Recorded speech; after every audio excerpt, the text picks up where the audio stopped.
Lectio Divina. Lectio Divina.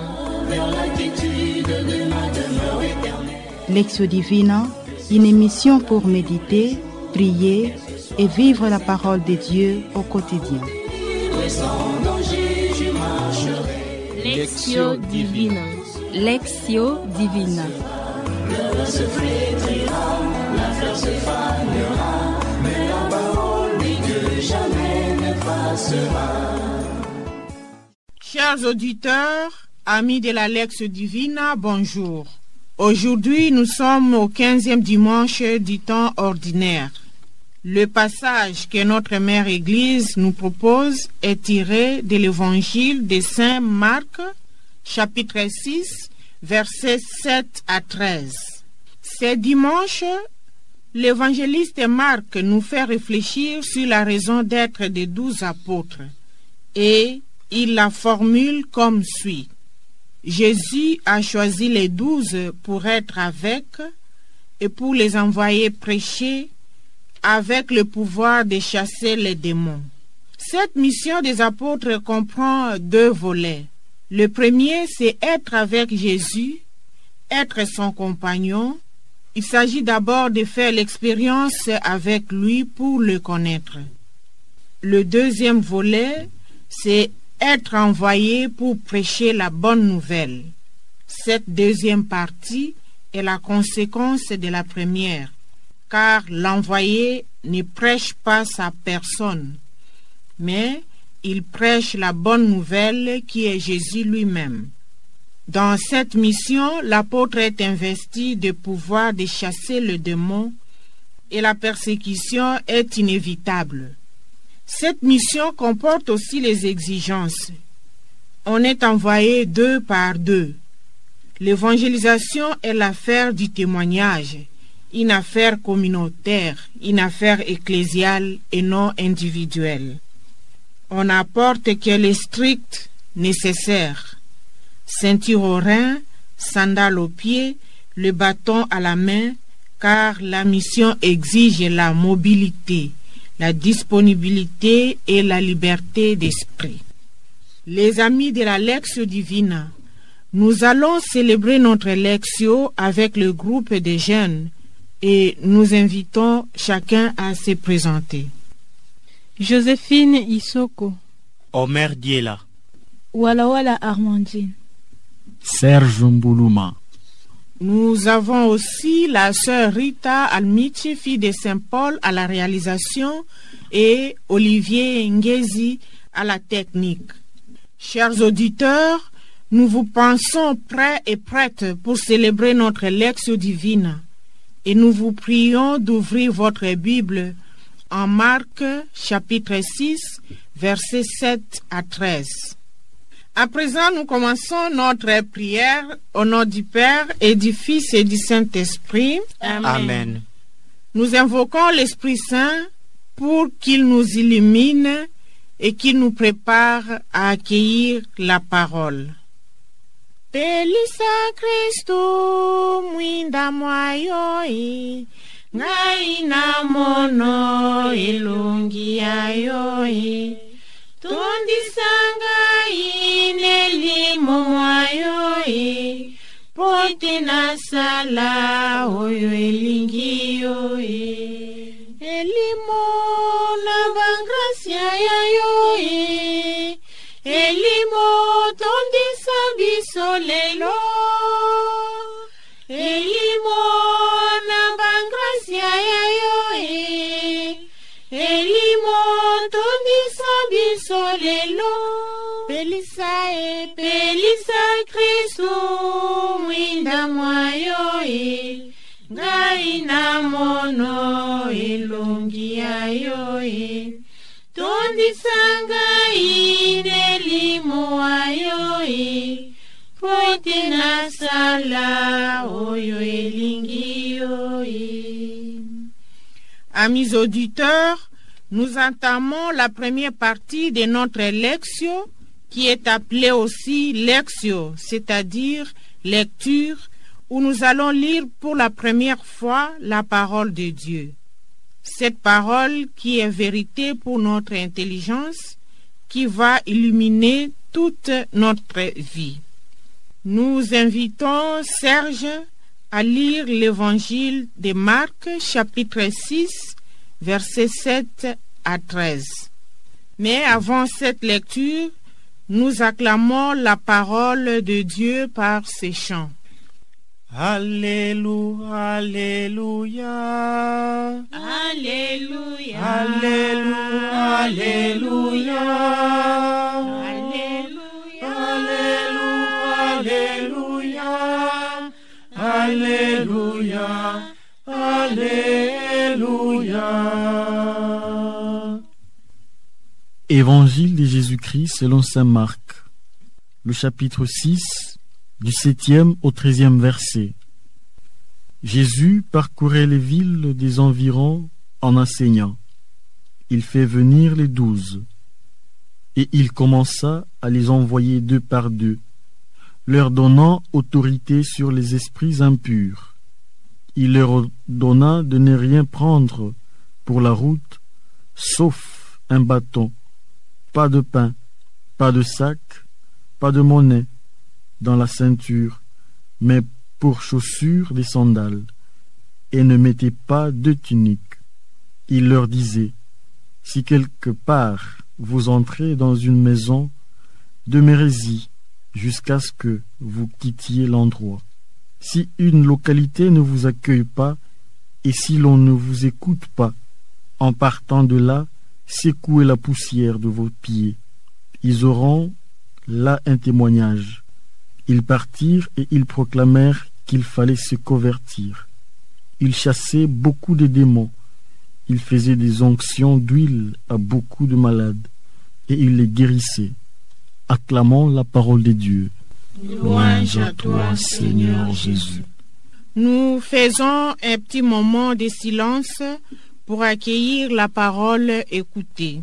Nous demandons à la régie de nous balancer avec la musique.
Amis auditeurs, à présent nous invitons chaque participant à la Lectio Divina à lire le verset de l'Évangile qui le touche davantage.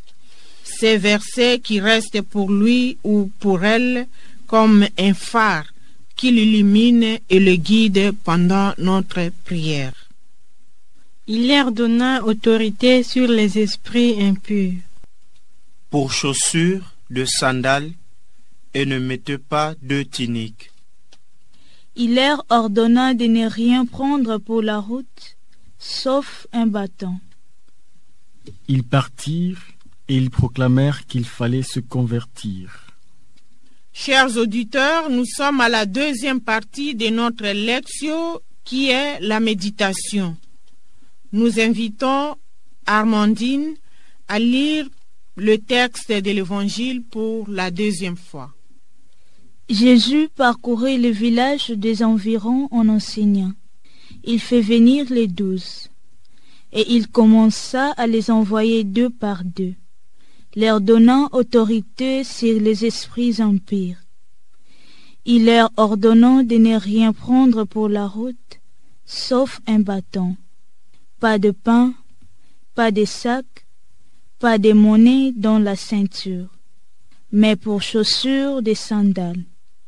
Et ne mettez pas de tunique.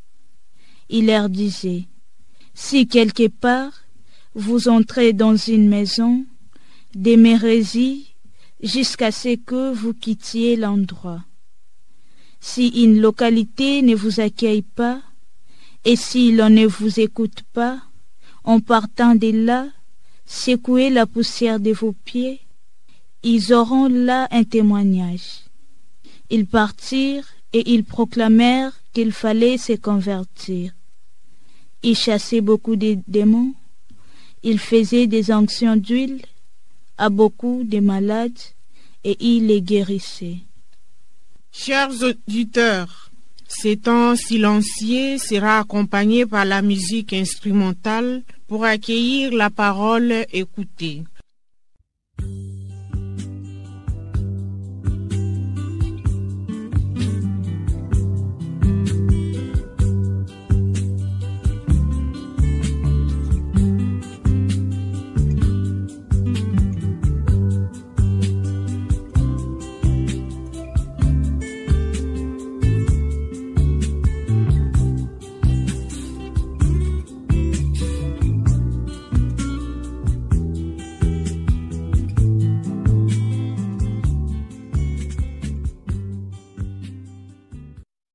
Amis de la Lectio Divina, à présent, les participants à la Lectio, ici au studio, sont priés de partager sur ce que la parole dit à chacun et à chacune d'eux.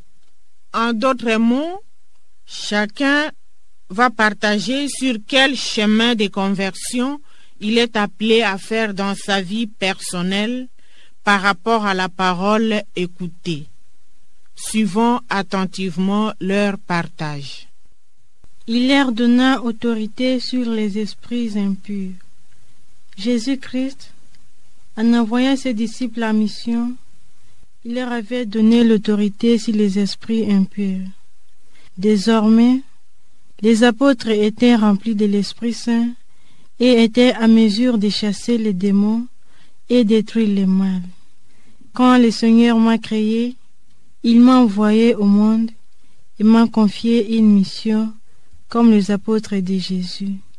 La mission essaie de détruire le mal. C'est en vertu du sacrement de baptême que j'ai reçu l'autorité de détruire le mal, les détruire alors à tout prix.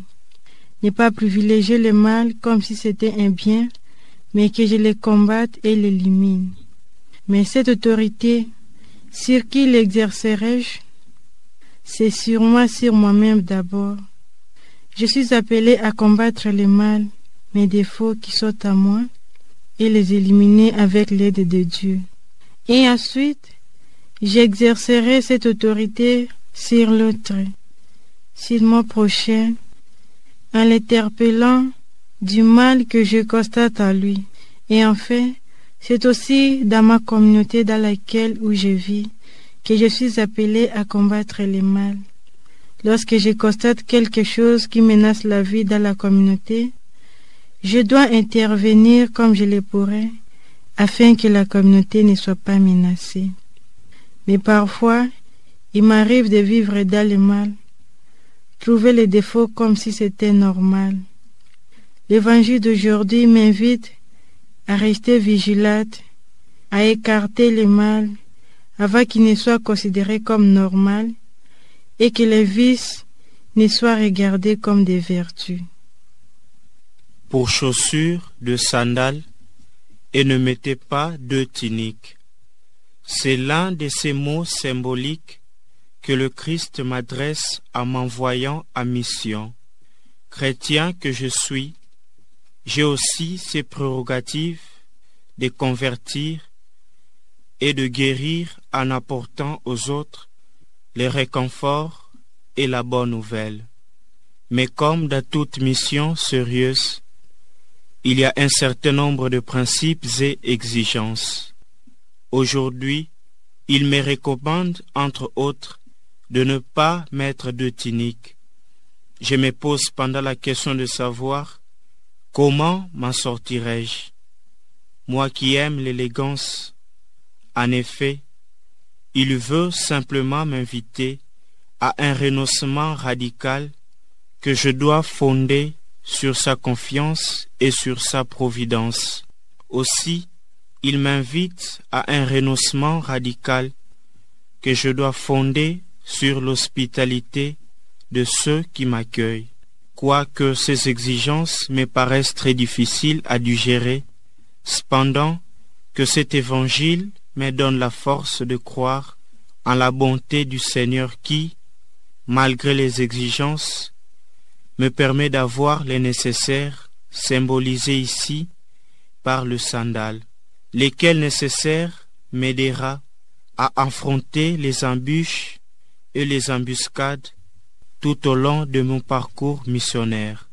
Je demande à cet effet l'intercession de Saint Paul, lui qui est le modèle des missionnaires qui a su renoncer à l'accessoire pour la cause de la mission. C'est ainsi que, dans l'une de ses lettres, il affirme « Tout m'est permis, mais tout ne m'est pas utile ». Il est ordonnant de ne rien prendre pour la route, sauf un bâton. Par cette belle page, 2 raisons m'intéressent en méditant sur l'évangile de ces jours. La première est celle de ne rien prendre en route, et la seconde, sauf un bâton. Cette instruction de Jésus à ses disciples m'interpelle à ne pas accumuler beaucoup de choses. Cela peut m'empêcher d'atteindre l'objectif qui est la sanctification. C'est pourquoi Jésus instruit ses disciples de ne rien prendre pour la route. La seconde instruction est d'avoir qu'un bâton. Le bâton est un guide pour qui ne voit pas. Mais aujourd'hui, le bâton symbolise la parole qui est aussi un guide pour ma vie, car qui a la parole de Dieu a un bâton pour la vie.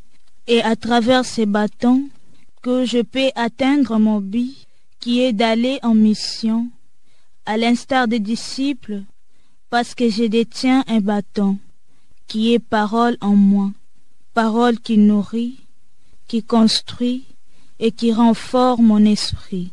Mais parfois, l'envie, les désirs me poussent d'accumuler beaucoup de choses qui ne servent à rien. J'oublie le bâton qui est nécessaire pour la route et pour la vie. Raison pour laquelle cette phrase m'invite d'avoir en premier le bâton qui est la parole de la vie. Ils partirent et ils proclamèrent qu'il fallait se convertir. La mission des apôtres dans cette péricope de l'Évangile m'inspire davantage, surtout en tant que chrétien, à la suite du Christ. Tout chrétien a pour mission de proclamer le salut. Je pense à Jean-Baptiste qui incarna l'esprit apostolique, non seulement à la suite du Christ, mais et surtout comme quelqu'un qui proclame la conversion à l'attente de Jésus-Christ. Tout comme l'évangile de ce jour m'invite à aller proclamer la conversion. Cette mission est une suite, ou mieux une continuation, de la mission du Christ lui-même. Pour le Christ, il proclame la venue du royaume, de la cité des dieux, avec le mot de saint Augustin. Cela exige donc impérativement le repentir, c'est-à-dire une réorientation de la vie qui mène à accueillir Jésus comme le Fils des dieux. Ici, le Christ m'envoya en mission, il incarne un bon éducateur, non seulement m'instruit, mais en forte raison me fait participer à sa mission. Dans ce cas, la charge me revient. M'engageant pour la mission, je dois être en mesure d'avoir le Christ en moi, parce que c'est ma foi en Christ que je dois annoncer. Je dois aussi réorienter ma vie vers une vie de sainteté, pensant à la nouvelle exhortation apostolique du pape François. Que cette parole m'aide à comprendre ma mission en tant que chrétien et parvenir à proclamer ma foi en Christ à tout homme et à tout l'homme pour la gloire de Dieu. Chers auditeurs, nous arrivons à la troisième étape de notre lectio qui est oratio ou prière. Nous invitons Omer à lire le texte de l'Évangile pour la troisième fois. Jésus parcourait le village des environs en enseignant. Il fait venir les 12 et il commença à les envoyer 2 par 2, leur donnant autorité sur les esprits impurs. Il leur ordonna de ne rien prendre pour la route, sauf un bâton, pas de pain, pas de sac, pas de monnaie dans la ceinture, mais pour chaussures de sandales, et ne mettez pas 2 tuniques. Il leur disait, si quelque part vous entrez dans une maison, demeurez-y jusqu'à ce que vous quittiez l'endroit. Si une localité ne vous accueille pas, et si l'on ne vous écoute pas, en partant de là, secouez la poussière de vos pieds. Ils auront là un témoignage. Ils partirent et ils proclamèrent qu'il fallait se convertir. Ils chassaient beaucoup de démons, ils faisaient des onctions d'huile à beaucoup de malades et ils les guérissaient. Ce temps silencieux sera accompagné par la musique instrumentale pour nous permettre de savourer la parole méditée et partagée.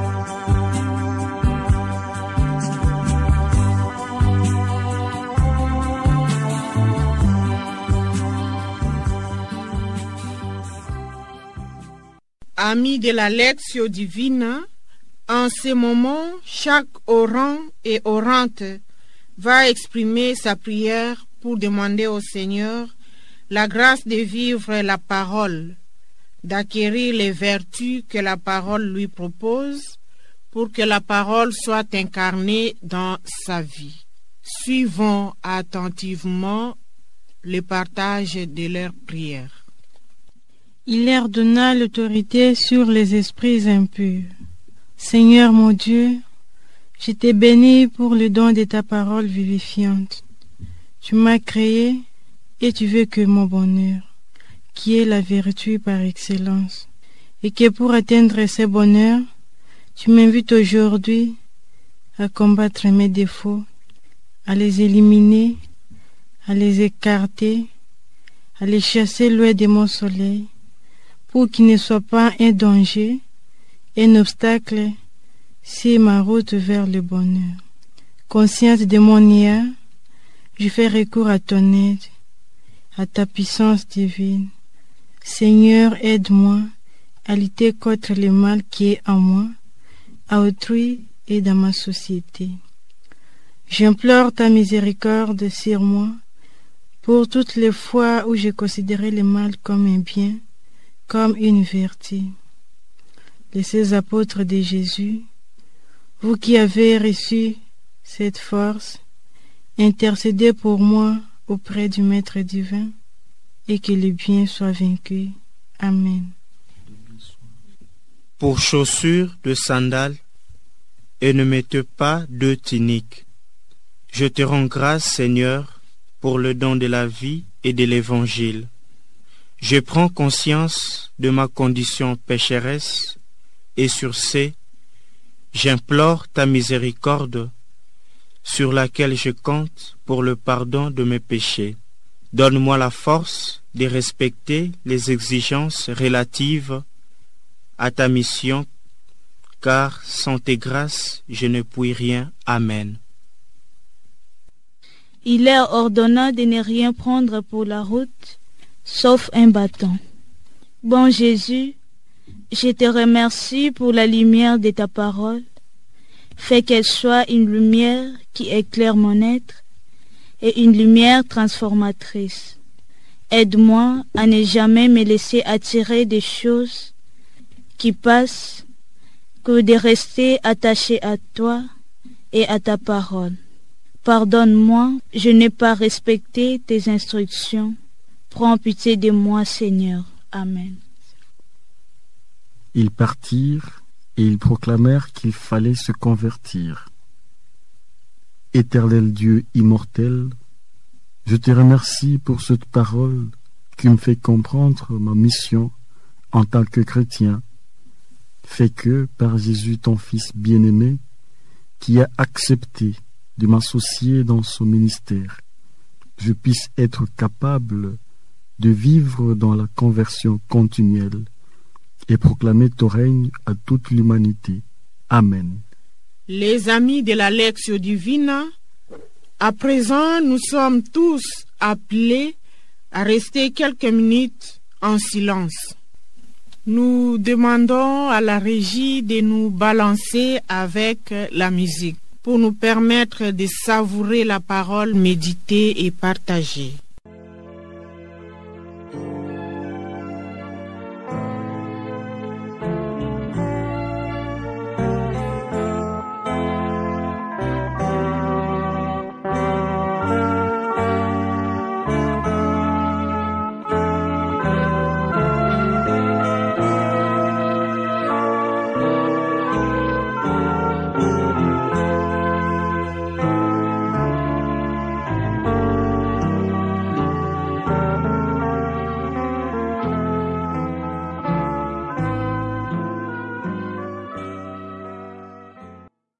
Chers auditeurs, nous sommes à la fin de notre Lectio Divina comme dynamique de prière dans cette portion de temps vécu ici au studio et vous dans vos maisons. Nous remercions le Seigneur pour le don de sa parole. Nous vous remercions pour votre fidélité à suivre notre émission. Amis auditeurs, au revoir et à la prochaine.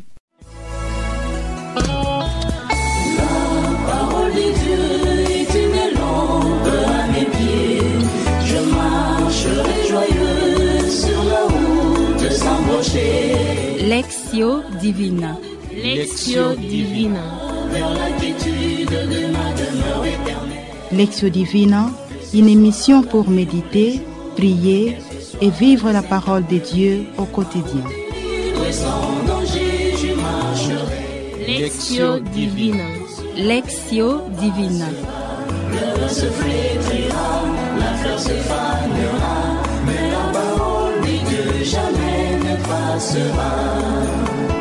Je me réconforte dans la parole de Dieu l'Éternel.